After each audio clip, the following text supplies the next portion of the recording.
Kevko, my beautiful people, I'm in Junubel, Sudan. You are watching Extreme 211. Do your thing. Inshallah, question wherever you are watching us from. This is Extreme 211, and I go by the name Cisco Francisco. Now, as usual, we do bring you guests from all walks of life. They could be artists, they could be comedians, they could be footballers, anyone that is influencing the society in a positive manner. Now, right about now, we have our own South Sudan star boy all the way from overseas to UG. Ladies and gentlemen, I'm talking about Slate Nation. Needs no much introduction. Yeah, you are doing Hitmaker. Welcome to the show, bro. Thank you, my brother. How are you? Arabiato. Arabia Leo. Arabic. Say hello to the people with the smallest Arabic you can manage. Salam alaikum.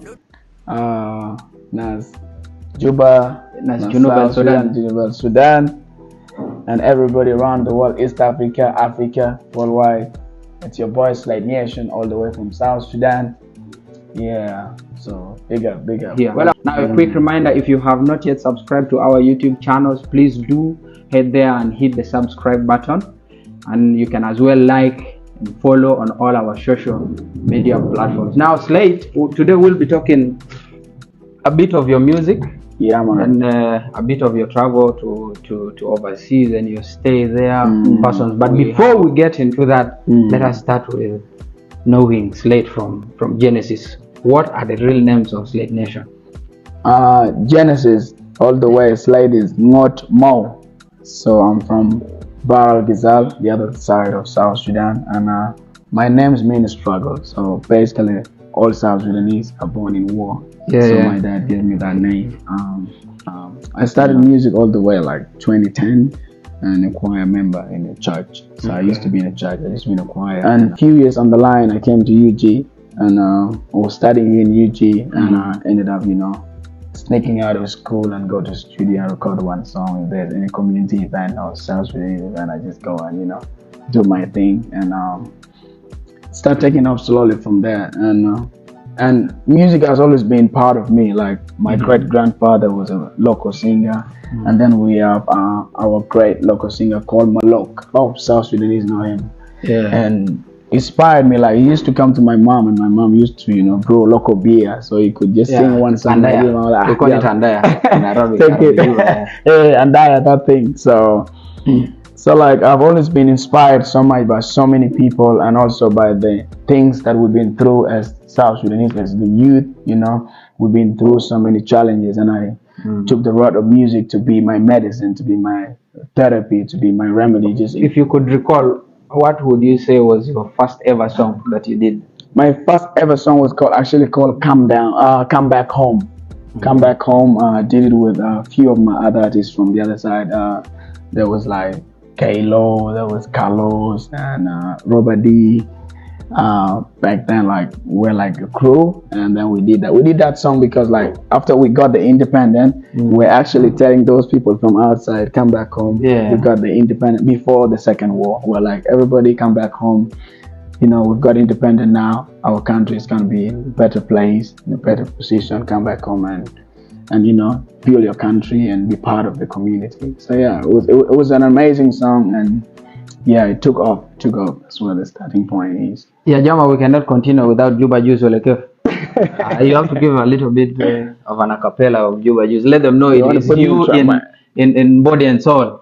Kada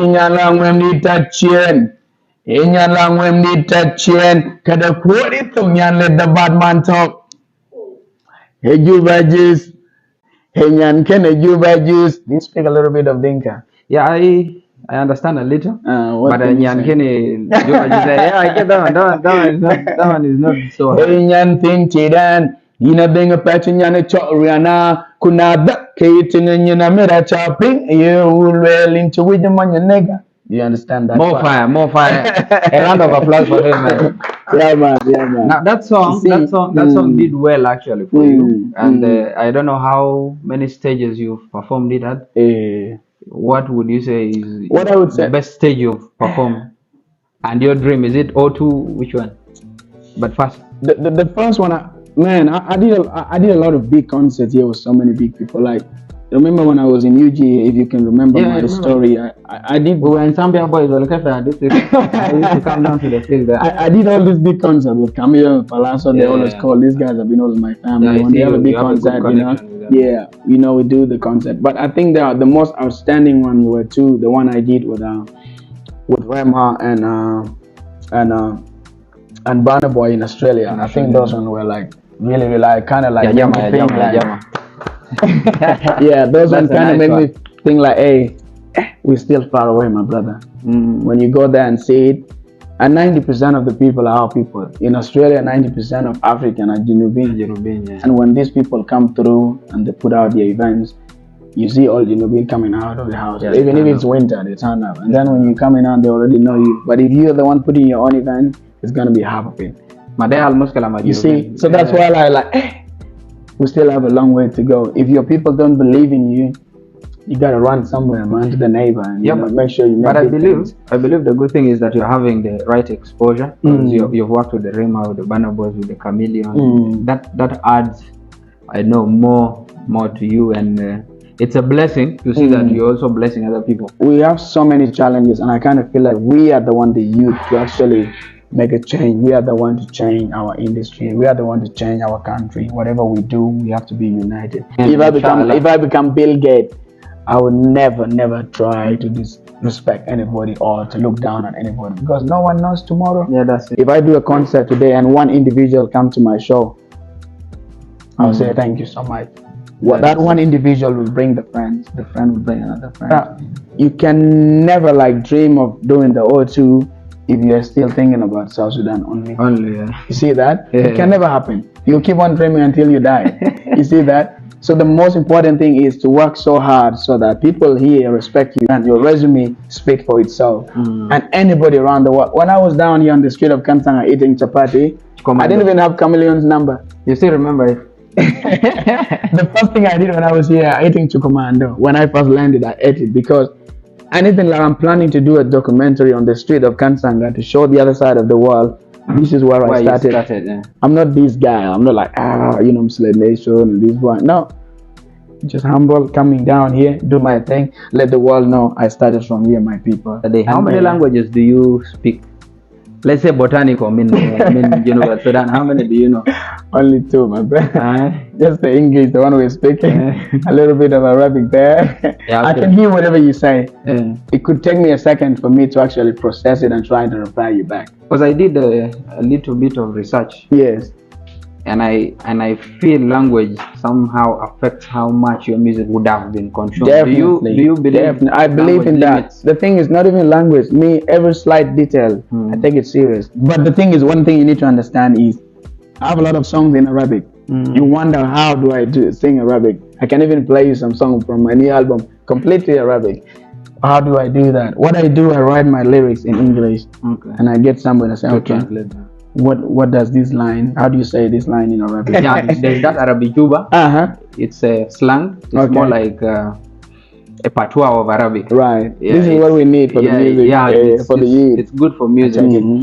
Anything matters in music because music is a commodity. Like it's just like you having a shop. If you put a shop here, like you open a shop, and then you put only things you like, you'll be the one consuming your own products. You'll consume your own products. I get your point there. So basically, when you're opening a shop, you have to put a different product so that when the other person comes, they will be able to get whatever they want, and your business will blow. Even one of my good friend, I don't know whether you know this guy called Obizi. Yeah, I've heard of him. He's in Juba. That guy is in Juba base, and we've done some work. And then he told me, it's like, man, you're really doing good here, but at the same time, I want you to do some Arabic somehow, like, say no more. This album, I got like three songs that are in completely Arabic, just to target that market, so that I don't let my people like you from the other side feel like I've been left alone, I've been left out. And you have many fans. You yourself, there is Ali Joma, there is Marco, there is Lul Simon. These guys will tell me that we're enjoying this music, right? We love it. But just imagine if we could actually understand what they're singing. Thank We you. would That have consumed it more. Thank you. That. Because we're is just what we're listening trying to him. He eliminate. has good rhythms, Vibes, good flows. Yeah, but now we're not The getting language. the content. The biggest population of South Sudan speaks Arabic. That is 100%. Whether you are from Bargazal or in Central or in Everybody West, understands it doesn't matter. Yeah. Even those who don't speak, they understand it. Exactly. Quick reminder, we are Extreme 211 on all your social media platforms. Extreme is XTRIM. 211 is 211 country code Beta Junubel Sudan. Please do like and follow us on TikTok and on Instagram.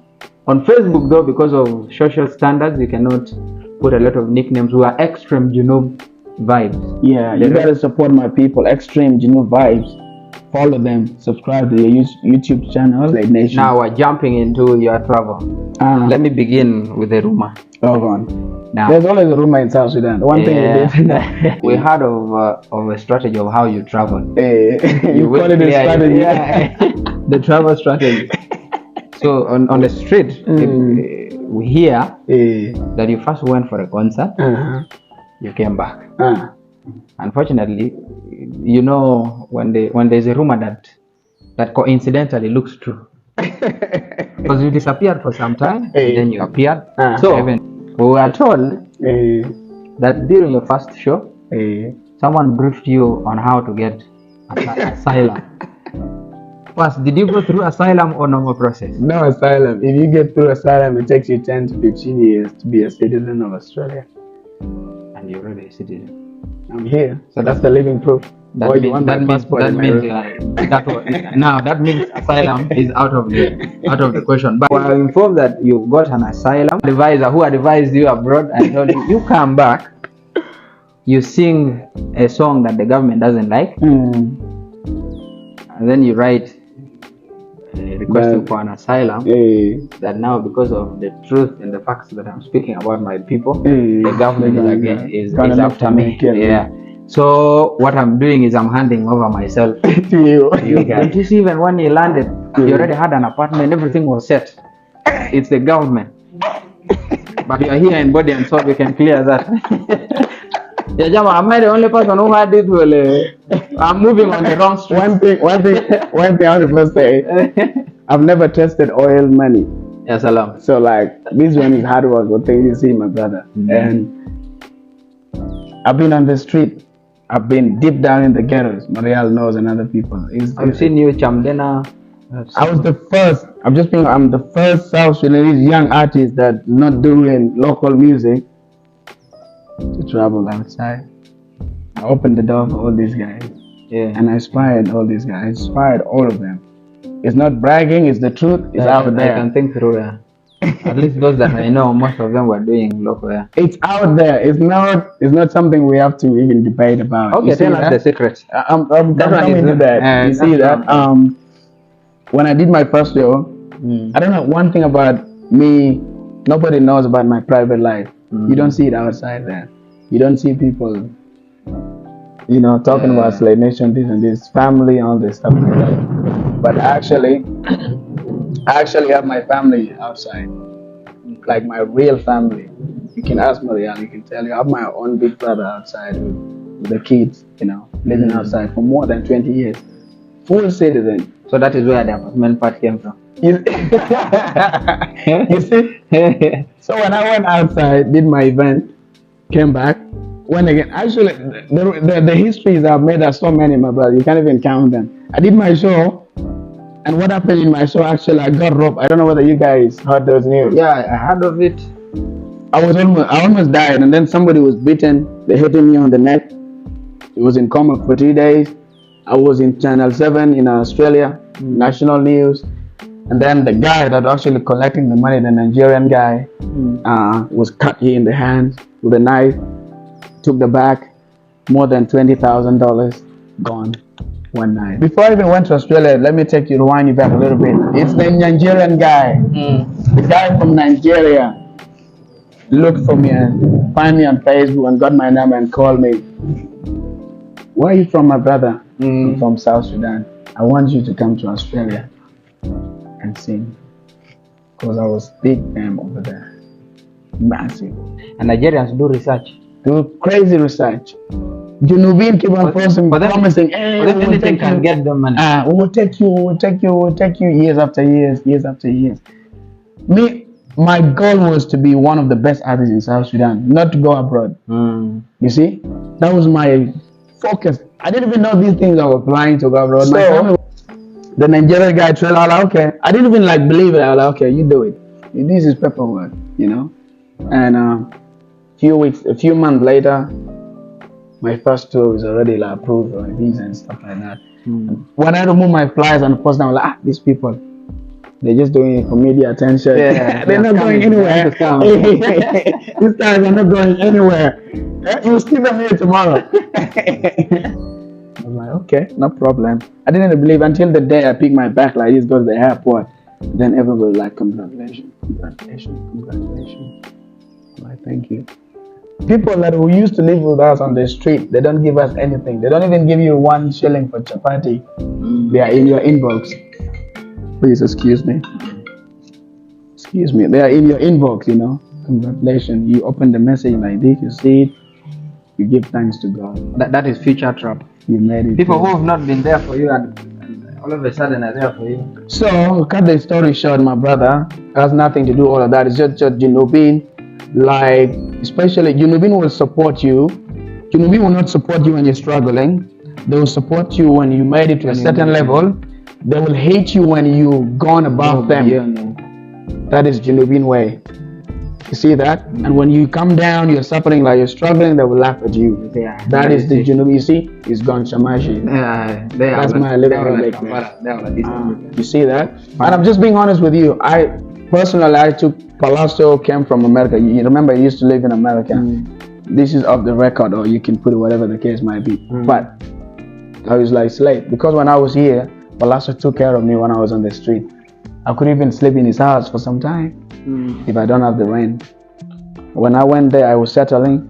I made sure he went there, get him right. Twice to the brother from Ujima. That guy is my family, you know what I mean? And Chameleon, before I even came 2 months ago, it was like, Slate Nation, if you come to Uganda, right now he's in Ethiopia. It's like, if you come to Uganda, don't even think of an apartment or hotel. Come and live in my house. I was like, no, doctor. I did this because of Palazzo, because he's my brother. He took care of me when I was down there. This is just like showing you your family. So basically, my brother, like, these things is just all about genuine thing. Like, and the thing is about me, anything you say online about me, I will come and like it and just go. The reason why I like it, I want to show you that I've seen what you are saying about me. What you have said there. But that's not my business. Never in my life beef with any South Sudanese artist or even anybody, any regular person, whether online or real life.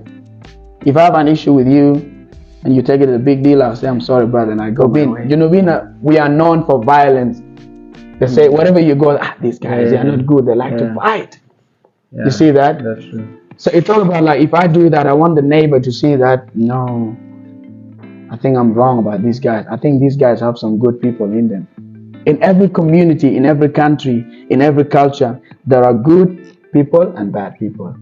I was meant to do a show in Canada before I came here, and I couldn't get the hall on time because people were fighting in Canada, Genovese in halls, and they were banned from singing. In Canada, same thing when I came to Nairobi to get a hall. People were fighting, no hall. It's only government halls you can get. You see that?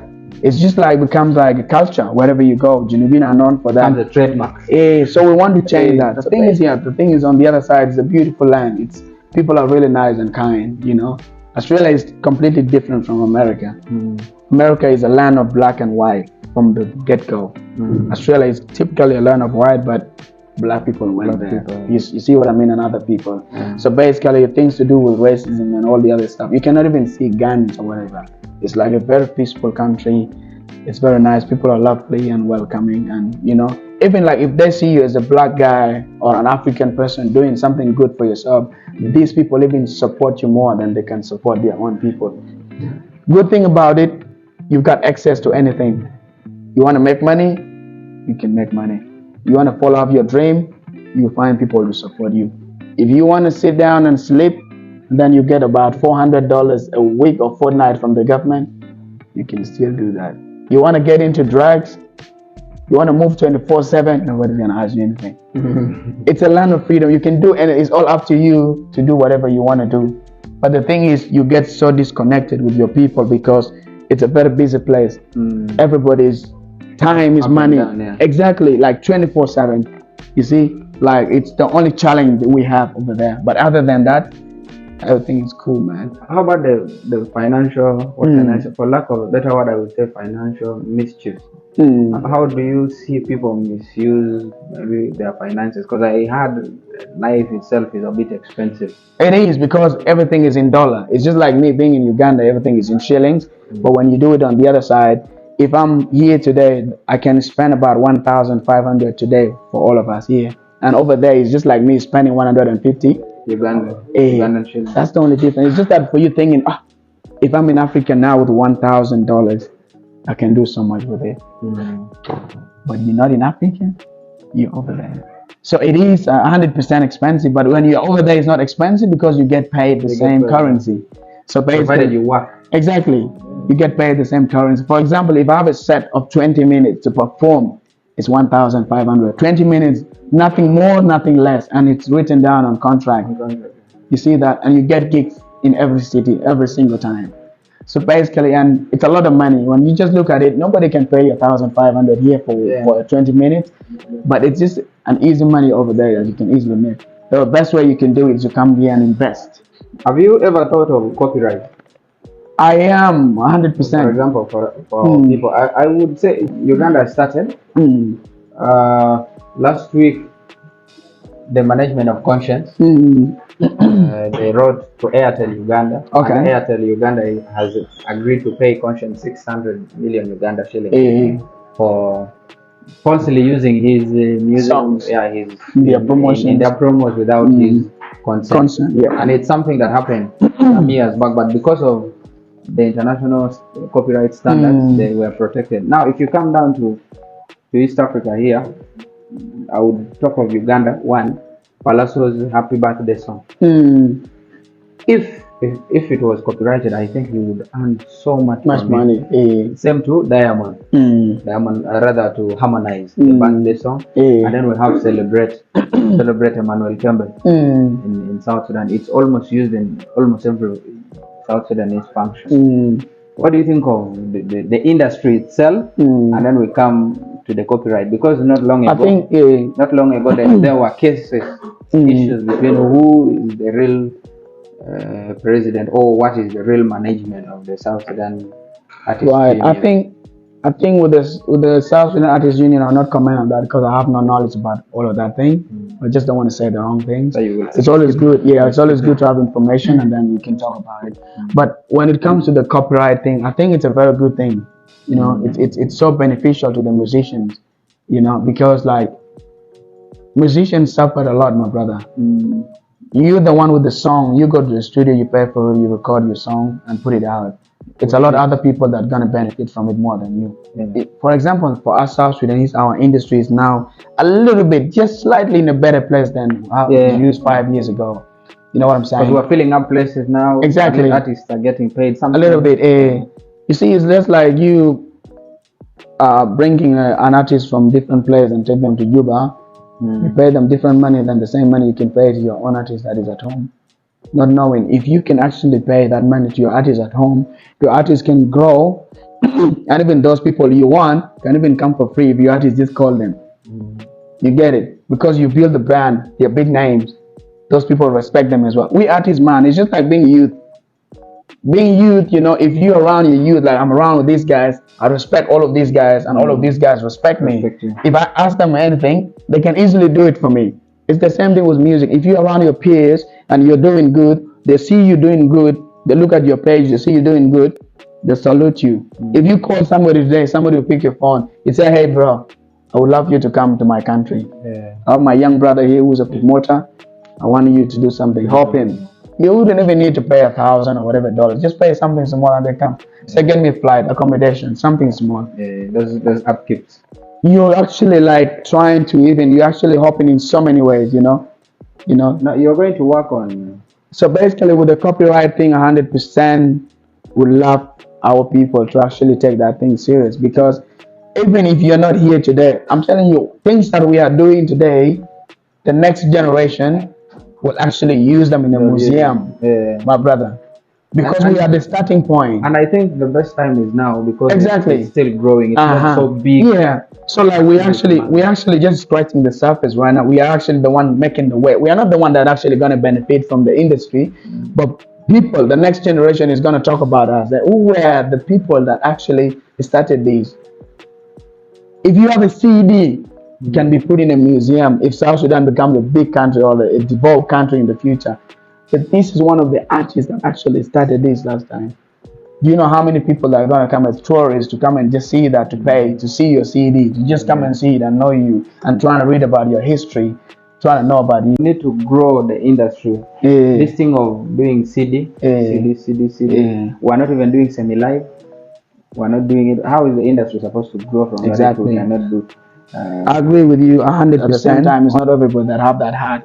A lot of people are not here for that reason. A lot of people are not in the industry for the art of it. For you to like, man, this guy is actually a real artist. Some of them want some quick money so that they can go and survive because it's also business. You're working on something new. I've got a full album. Ladies and gentlemen, wherever you are watching us from, one more time, we are with the Starboy all the way from overseas to UG, Slate Nation. Yeah, man. The man behind the hit, Juba Juice. Let me take you on a quick one. Who are your top 3 favorite female stars? They could be artists or whatever from back home. You're gonna put me in trouble. There's so many. Okay. But let me take back my word. Not favorite. Yeah, three. Auntie, because you see, the South Sudan, our people, when you pick somebody, the other person say, okay, they will inbox you immediately when they see this. Slate Nation, Kumbe, you hate me all this along. Okay, let me give you something to think through. Let's keep it. No, we can do it. So there's Lady Kola, obviously. Lady Kola, and then there's Jonah. Yeah, she's good. She's doing good. I can see her work as well. She's really doing good. We have Irene as well. Tosh. Yeah, she's really good. I support her work so much as well. And Tutu Baby, I cannot forget, though she's off being wild, but she's a legend. Like, she's done her work. She's paved the way for other people. Now, this is where the drama is. Please, I don't want drama. I'm a very peaceful guy. Of the 3, this is a subjective question. Okay. Of the 3, who would you? Are you married? Yeah, please don't go there. No, I'm not. Who would you make your wife? This is just for fun, Ajama. Please don't take it serious. Nyan Kawaji is waiting for me.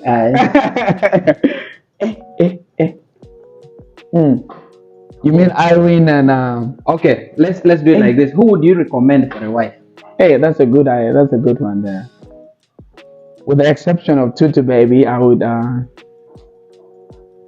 maybe Irene. I would say Irene. Not because the other ones they are not. Like, I would marry like Lady Kola, or I would marry. You would recommend someone to marry her? Yeah, Lady Kola. Lady Kola. Okay. Why are you asking like that? No. She's a beautiful woman. Yeah, I just want to make the recommendation for a wife. Man, don't put me in trouble, my brother. We are both in this together. Second one. Who would you keep as your side chick? Yeah. No comment on that one. No comment. Who would you give out to your brother? No, I'll give you a star. I'll give you the star girl. She's good. Star. Yeah, I'll give you that one. She's good.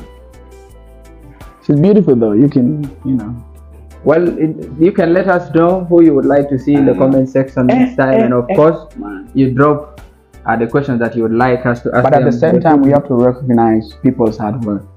For example, you guys, the job you guys are doing, somebody else might not see it, but somebody like me, I really appreciate you taking the time from wherever you are to come down here with your equipment to do this. It's not because like you're doing it for your own personal gains or reason, but you're also doing it for the South Sudanese music. You see that? If you are taken back in time, what are some of those things you would like to change? The only thing I would like to change is that the stuff I've been through in my country, the war.